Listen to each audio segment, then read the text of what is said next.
She helped a lost grandpa at the airport, but his final destination broke her heart. The moment he grabbed her sleeve with trembling fingers, something inside her froze. It wasn't fear, it was a pull, like the universe had just whispered to her, "Pay attention to this man." It had been a long day. Amelia's flight to Chicago had already been delayed twice, and she'd spent most of the last hour slumped against a column in Terminal C, scrolling through her phone while half listening to announcements over the intercom. She was tired, she was annoyed, and she wanted nothing more than to curl up in bed with her dog and forget the world for a while. But then she saw him. An old man, maybe in his late 80s, was standing just past the Delta help desk.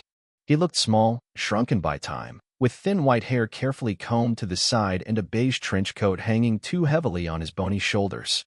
He held a worn leather briefcase in one hand and an old boarding pass in the other. His eyes scanned the crowd, bewildered and quietly desperate. No one else seemed to notice. No one ever notices the elderly when they wander out of context, especially not in airports, where the rush never slows. But something about his lost gaze made Amelia get up before she even knew what she was doing. She approached gently, not wanting to startle him. "Sir," she said softly, "do you need help?" He turned to her, as if she were the first real person he'd seen in hours. His hands trembled as he held out his boarding pass. I'm supposed to fly," he said, his voice wavering with age and effort. "But I can't find the gate." She looked at the pass. It was from an airline that hadn't existed for at least 10 years. Her heart sank. "Let's sit down for a minute," she offered, guiding him to the nearby chairs. He didn't resist. He was light, too light, and he smelled faintly of aftershave and peppermint. "What's your name?" she asked. "James," he replied. "James Waverly. I'm going home." "Where's home, Mr. Waverly?" He looked up at her with clouded blue eyes. "Missouri. Farmington. My wife's waiting." The words sliced through her chest. She didn't know yet what was wrong, but she knew something wasn't right. Over the next few minutes, Amelia pieced together fragments of James's story. He had flown from California, alone. His daughter, he claimed, had dropped him off that morning. He didn't remember the terminal, the airline, or how long he'd been walking. She called the number on the emergency contact card she found in his coat pocket. No answer. Then she found a wrinkled letter in the side pocket of his briefcase. It was from a hospice facility, addressed to James Waverly. It thanked his family for transferring his care and mentioned the name of a new senior center, Sunrise Meadows, a loving memory home. The date was 3 weeks old. Her throat tightened as she read it. "Mr. Waverly," she said slowly, "do you know where you were going today?" He looked up. "I suddenly lucid." "Home," he whispered. Back to her. "I promised her I'd come back. She told me to wait, but I couldn't. It's been too long." He opened his briefcase with shaking hands and pulled out a faded photo, a woman in her 20s, laughing in a sundress under the sun. He held it like a treasure. "My Eleanor," he said. "She died in 72, but I promised I'd find her." Amelia didn't know how long she sat there, silently absorbing his story. People moved around them, wheeled suitcases clicking across polished floors, but none of it touched the bubble of stillness surrounding her and James. Her heart was breaking for a man she had just met. He wasn't going anywhere, not really. There was no flight, no gate, no final destination, except the one he had carried quietly in his heart for decades. She realized then, he was trying to go home in the only way he knew how. She stood up and called airport security. She hated herself for it. Hated the way James looked at her when the two uniformed men approached, like a child betrayed.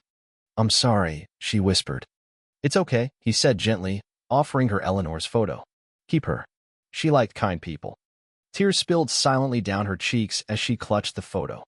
And when they wheeled him away, his briefcase rattling lightly, Amelia sat back down, photo in hand, and let the weight of it crush her. The security guards were gentle, but it didn't matter. The moment James was out of sight, the air changed. The buzz of travelers filled the space where silence had sat just a moment before. People hurried by again, indifferent, unaware that a man had just tried to fly toward a ghost. Amelia stared at the photograph in her hand. Eleanor's smile was timeless, untouched by death, by memory loss, by nursing homes, or airline terminals. She looked so alive that it made Amelia's heart ache. A voice came over the loudspeaker. Her flight was now boarding. But she didn't move. Instead, she pulled out her phone and looked up Sunrise Meadows. It was a small facility in Des Moines, Iowa. Reviews called it clean and affordable. A few mentioned the staff being overwhelmed. None mentioned love. Her thumb hovered over the call button. She didn't know this man anything. She didn't know him. But something deeper than obligation whispered to her something like purpose. She pressed dial. A woman answered. Tired, distracted, polite. Hi, Amelia began, hesitating. I found one of your residents. James Waverly. He's here at O'Hare Airport in Chicago. A long pause. Then, in a tone half relieved, half embarrassed, oh my God. We've been trying to find him. He walked out yesterday morning while a nurse was on a break. His daughter's out of town. We've been calling airports. The police. Amelia looked down the terminal. James was already gone. Wheeled away, out of her reach, back into the system. I stayed with him for a while, she said softly. He thought he was flying home to see his wife. Eleanor. The woman sighed, more gentle now. He talks about her every day. He thinks she's still waiting. Amelia didn't respond right away. Then she asked, does anyone ever visit him? Another pause. Then, no, not really. A silence fell between them, heavy and real. Thank you for calling, the woman added. We'll send someone right away to pick him up. Okay, Amelia whispered. She hung up, and for a while, she didn't move. The photo of Eleanor rested in her lap like a quiet accusation. She missed her flight. She booked another for the next morning, used some hotel points, and found herself in a generic hotel room by the highway, sterile and scentless. But the room didn't matter. What mattered was the ache in her chest. James's story wouldn't let go of her. He had wandered across 2 states looking for something that didn't exist anymore and no one had noticed. No one except her. And it didn't feel like a coincidence. She stared at the photo again. Eleanor's smile looked younger than James's memories, suspended in time. Then, without fully knowing why, she opened her laptop and searched for Eleanor Waverly obituary. It took a while, but she found it. Eleanor May Waverly, 19431972. Born in Farmington, Missouri. Died of complications following a sudden illness. Survived by her husband, James Waverly, and 1 daughter, Diane. Amelia clicked through local newspaper archives. There was a wedding photo. James and Eleanor, young and glowing, standing under an arch of flowers. His eyes had the same quiet devotion she had seen in the airport. She found herself tracing his face on the screen. Then she searched Diane Waverly. More results. A LinkedIn profile. An address. A business listing. Diane was alive. She was real. And she lived less than 30 minutes from the hospice. Something twisted inside Amelia. Why hadn't she come to see her father? The next morning, Amelia didn't get on the plane. Instead, she rented a car and drove 6 hours west, across cornfields and quiet towns, all the way to Des Moines. Her GPS guided her through winding roads until she reached Sunrise Meadows, a low, beige building with white trim, nestled beside an overgrown field. It looked like every other facility of its kind. She parked, took a breath, and walked in. A receptionist greeted her with a practiced smile. Can I help you? I'm here to see James Waverly, Amelia said. The woman blinked.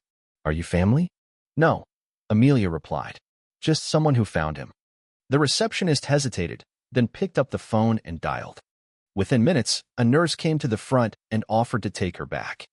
As they walked down the hallway, the nurse spoke in a soft voice. He's been very quiet since yesterday. Keeps holding that photo you gave him. Asked if you were real. Amelia swallowed hard. They reached a small room. The door was open. Inside, James sat in a recliner by the window, sunlight spilling across his lap. He looked up as they entered. His eyes widened. You, he breathed. You came. Amelia nodded and walked toward him, suddenly unsure what to say. I just wanted to check on you. He smiled gently. They brought me back. Said I got lost again. But I wasn't lost. I knew where I was going. I know, she said quietly, kneeling beside him. You were going home. He reached for her hand, his fingers papery and cold. Eleanor's waiting. I know she is. Amelia didn't correct him. She just held his hand and nodded. Sometimes truth isn't what people need most. Later that afternoon, Amelia stepped out of the building and sat on a bench outside, thinking. She had learned more from a single lost man than she had from books, mentors, or years of travel. Love doesn't age. Memory may fade, but love remains rooted in the bones. James had never stopped loving Eleanor. Not for one day in 50 years. Amelia had never seen something so tragic and so beautiful at once.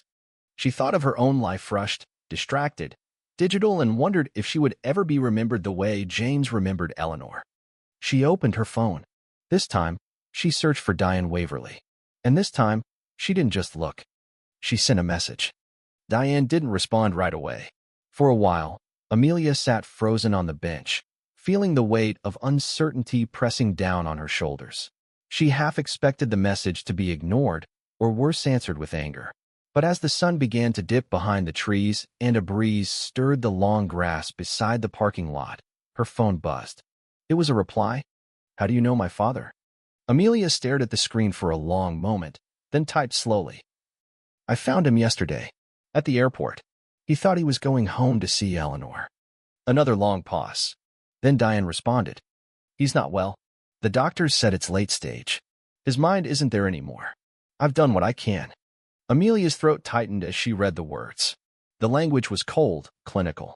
It made James feel like a problem, not a person. She typed back. "He's still there, in pieces. You should see him. He hasn't forgotten her." Diane left her on read. Nothing more came that night. The next morning, Amelia returned to Sunrise Meadows. James was sitting by the same window, in the same chair, as if the night had never happened. He was dressed neatly in a cardigan and slacks. The photo of Eleanor rested in his lap, his fingers tracing her face. "You again," he said with a smile that broke something in her. "You remember me?" "Of course," he said, though she couldn't be sure if he really did. "You brought me home." She sat down beside him. "Would you like to go for a walk outside today?" His eyes lit up faintly. "Outside? I'll stay with you." The nurse helped her load James into a wheelchair. She guided him through the front doors, down the ramp, and into the small garden behind the building. It wasn't much, some lavender, a few potted roses, and a wooden bench. But the air was fresh, and the sky above was endless and blue. James breathed it in as if he hadn't tasted the world in years. "My Eleanor liked lilacs," he said. "She used to press them in her books." Amelia smiled. "What did she do? For work?" "She was a nurse," he answered. "But she didn't need a uniform to take care of people. She just had a way about her, kindness without effort." He looked at Amelia then. "You remind me of her." The words caught her off guard. "I do." He nodded. Gentle hands. Honest eyes. Amelia blinked back sudden tears. They sat in silence for a while, the breeze fluttering James's thinning hair, the birds chirping high in the trees. Then Amelia asked, quietly, "Do you want to talk to your daughter?" He didn't respond for a while. Then, "She's angry at me." "Why?" "I don't know," he said. "Maybe because I loved her mother too much. Or maybe because I got old." The honesty of that broke her. "She's coming," Amelia whispered. "I think she might come soon." James said nothing, but he nodded. That afternoon, Amelia was reading in the hallway outside James's room when a shadow fell across the floor. She looked up. A woman stood there, early 50s, sharply dressed in a blazer and heels.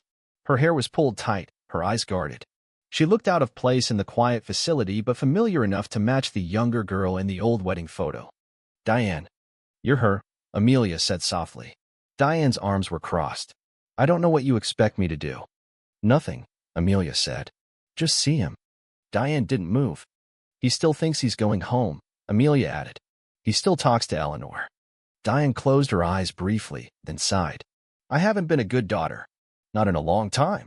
I didn't know how to handle it when he stopped remembering me but kept calling out for her. It hurt. It made me feel like I was invisible, like I never mattered." Amelia stood. "You still can. He might not know your name, but he remembers love. That part of him is still whole." There was a long silence. Then Diane whispered, "I don't know if I'm strong enough." Amelia reached out and gently touched her hand. "You don't have to be perfect. Just be present." Diane stepped into the room alone. James was still sitting by the window, humming a soft tune. She stood in the doorway for a moment, then walked slowly toward him. "Dad," she said softly. He turned, his eyes searching her face. "Eleanor?" "No," Diane whispered, voice shaking. "It's me. It's Diane, your daughter." James blinked. Then slowly, carefully, he reached out and touched her cheek.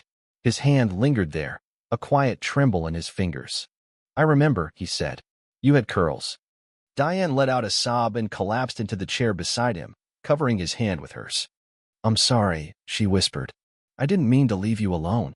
You didn't, James said. You found me. That's what matters. Outside the door, Amelia stood still, listening to the silence fill with something far more sacred than words. Forgiveness. The next few days passed gently. Amelia stayed in town, checking in at Sunrise Meadows every morning, always greeted with a quiet smile from the receptionist, a nod from the nurses. She wasn't family, and yet, no one questioned her place there anymore. In a way, she belonged not to the system, but to James. And now, to Diane too. They began to fall into a soft rhythm. Diane visited daily, at first just sitting beside her father, then eventually helping him eat, brushing his thinning hair, reading aloud old letters from her mother that she'd found in a box in her attic. Some days James called her Eleanor. Some days he called her Little One. And once, he simply looked at her and said, "You came back." That was enough. Amelia sat with them often, quietly listening, sometimes recording James's fragmented stories on her phone. He told tales of the farm where he'd grown up, of dancing in the rain with Eleanor in '68, of driving hours just to buy her favorite pie from a town 3 counties over. Every story was a love letter. One afternoon, Amelia asked Diane, "Why didn't you tell anyone?" Diane stared out the window, her voice low. "I was angry. He started forgetting my birthday, then where he was, then who I was. But he never forgot her. Not for 1 second. It felt like I had spent my whole life in second place." Amelia nodded slowly. "And now? I'm not sure I mind being second," Diane said quietly. "Not if it means I came back in time to say goodbye." But goodbye wasn't sudden. James lingered. He was fragile, but peaceful. Some days he barely spoke. Others, he was lucid enough to ask about the weather, Amelia's job, the latest news. On one such day, he looked at Amelia with clear eyes and asked, "Why did you help me?" She smiled. "Because you looked like you needed someone." He nodded thoughtfully, then said, "So did you?" She didn't know how to answer that. Maybe he was right. Maybe they had all been a little lost, James, Diane, herself, and maybe they'd stumbled into each other at just the right moment to matter. One night, Amelia dreamed of Eleanor. She was sitting in a field of lilacs, her hair swept by the wind, smiling with that same sunlit grace from the photo James always held. She turned to Amelia and said only one thing. "Thank you for taking him home." Amelia woke with tears streaming down her face. The next morning, she brought fresh lilacs to his bedside. He didn't wake that day. By the end of the week, James slipped into a gentle sleep from which he never returned. Diane held his hand until the final breath. Amelia sat across the room, the photo of Eleanor resting on the windowsill, the sun warming it like a silent promise. There were no dramatic moments, no last words. Just peace, just love. The funeral was small. A few neighbors, 1 or 2 former colleagues Diane had managed to contact, and the hospice staff. Amelia sat in the second row, her hands folded, Eleanor's photo tucked safely in her purse. Diane gave the eulogy. She spoke not just of James, the father, but James the husband. James the man who had never remarried, who still kept Eleanor's recipe cards in the kitchen drawer and her handwriting taped to the fridge, even when he didn't remember how to cook. He forgot many things, Diane said, but he never forgot how to love. After the service, Diane approached Amelia, her eyes rimmed with red. "I don't know how to thank you," she said, "for finding him, for staying."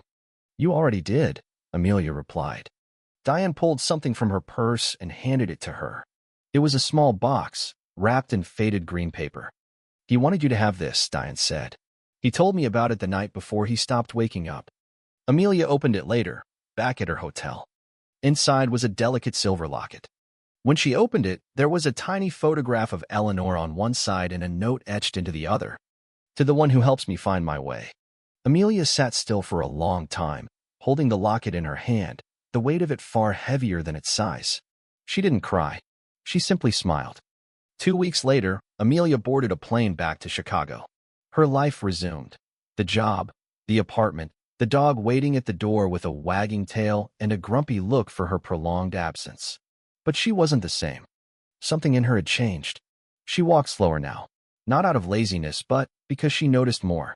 The people around her, the quiet pain tucked in the corners of strangers' eyes, the way time slipped by in seconds and decades all at once. And whenever she passed through an airport, she found herself searching the crowd not for James, but for someone like him. Someone whose eyes whispered, "Help me," even when their voice didn't. 6 months later, Diane called her. They talked for almost an hour. About nothing and everything. At the end, Diane said, "I've been volunteering at a local nursing home. Just a few hours a week. Reading, helping with meals." Amelia smiled. He'd be proud. I think so too. 1 year to the day since James's passing, Amelia returned to Sunrise Meadows. She brought lilacs. She sat by the bench outside the garden, the same one where she'd wheeled James for fresh air, and watched the breeze move through the grass. She opened her purse and took out the locket. Clasping it around her neck, she closed her eyes and whispered, "I never said goodbye, but I think you knew that I didn't need to." Behind her, a bird sang softly. And somewhere deep inside her, she believed James had finally reached his Eleanor. Home. Not in the airport. Not in a room. But in peace. In love. In eternity. That evening, back in her apartment, Amelia stood by her kitchen window, watching the city lights flicker like restless stars. Her suitcase sat unopened in the corner, but she didn't feel the usual post-travel fatigue. She felt still. On the table lay the silver locket. She wore it every day now. Not as decoration, but as a quiet promise to remember. Not just James, but everything he had taught her. About presence. About love. About the parts of a person that remain, even when memory fades. Later, as she fed her dog and turned on the soft hum of music in the background, her phone buzzed again. It was an email. From an unfamiliar address. Subject line, "Thank you for finding my grandfather." She clicked it open. "Hi, Amelia. I'm not sure if you remember me. My name is Emily. I'm James Waverly's granddaughter. Mom told me everything. I live in Boston and wasn't close with Grandpa in recent years. Things were complicated in our family. But I read your message. I read the journal Mom kept after meeting you. And I just wanted to say thank you. For helping him. For helping us. My mom says you changed everything. I believe her. With love. Emily Waverly."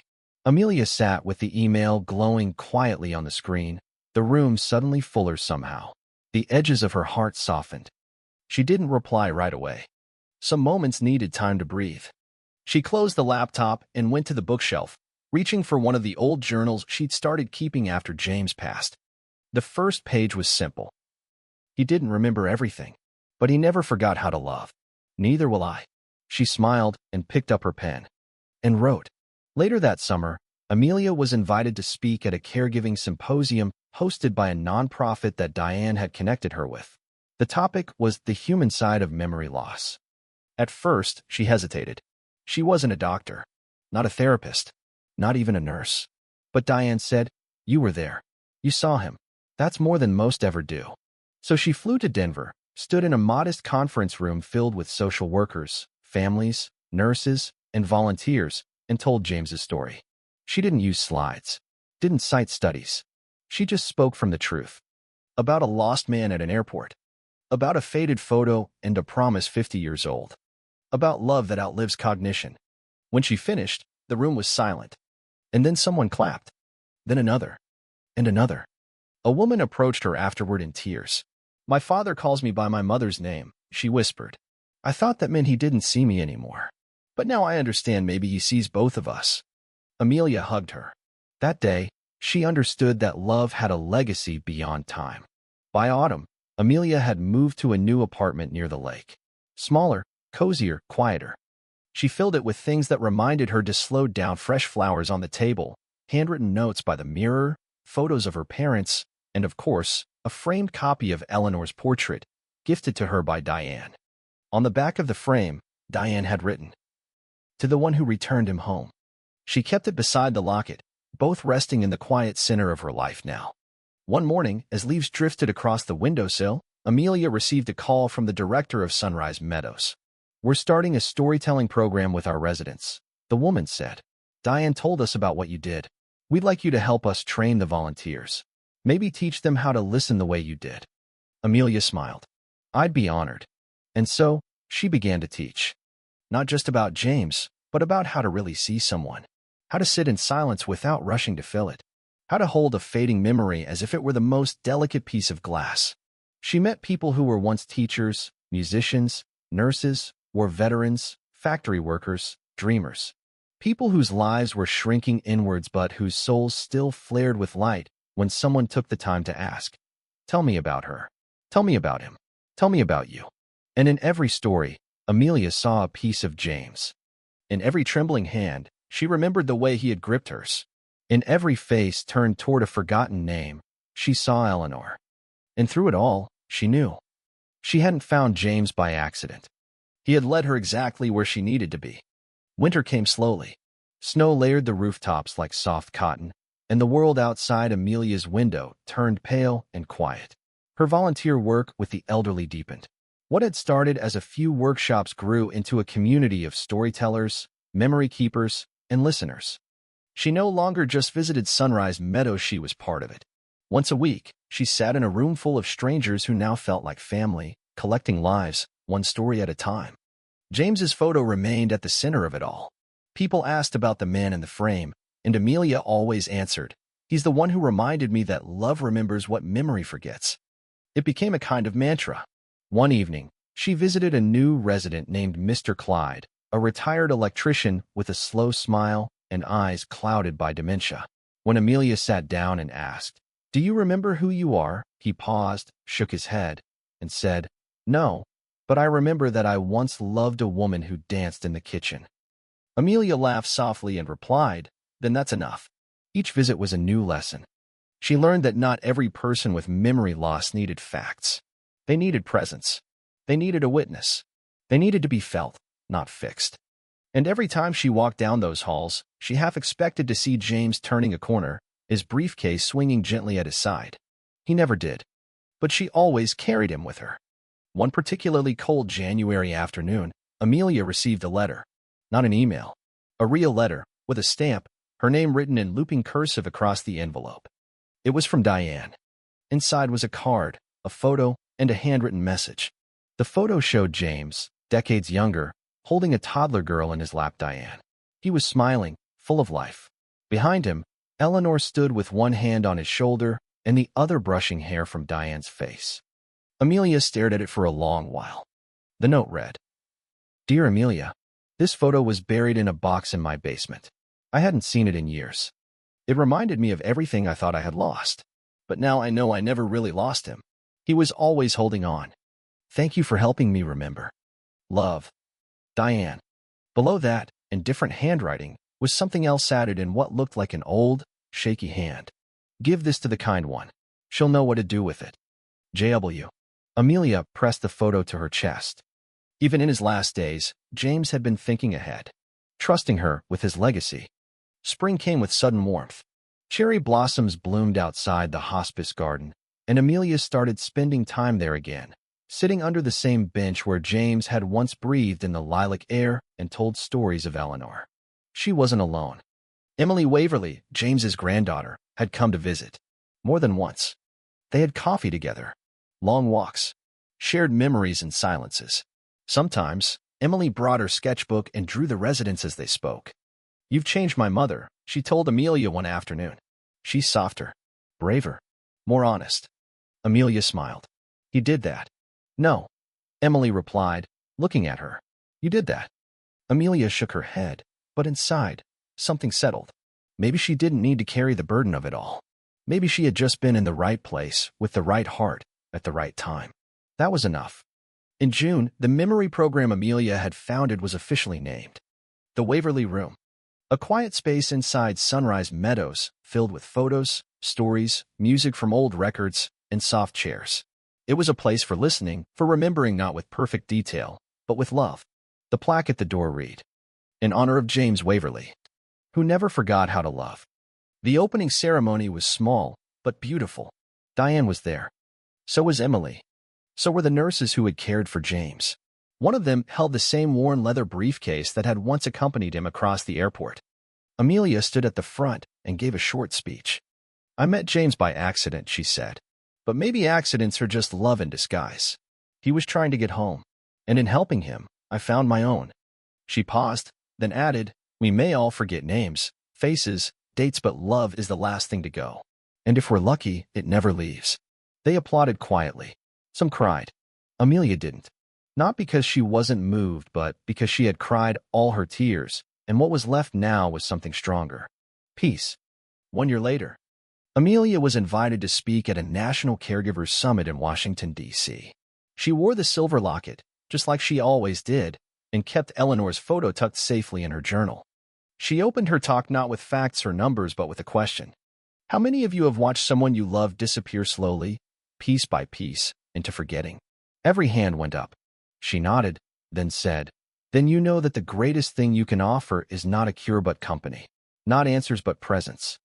She told James's story again, told it like it belonged to all of them, because in a way, it did. When she finished, the room was silent for several long seconds. Then, slowly, applause. Afterward, a man approached her. His name was Marco. His mother had Alzheimer's. He had been caring for her alone for 5 years. I thought I was failing, he said, voice thick with grief. But maybe just being there is enough. It is, Amelia told him. It always has been. That night, Amelia walked alone by the Potomac River. The city glowed in quiet gold across the water. She sat on a bench and pulled the silver locket from beneath her collar, letting it catch the moonlight. She opened it. Eleanor's smile still looked untouched by time. Amelia closed her eyes. James, she whispered, I hope you made it. And she felt it, not an answer, not a word, just a calm warmth that spread through her chest like someone had placed a hand over her heart. Yes, he had made it.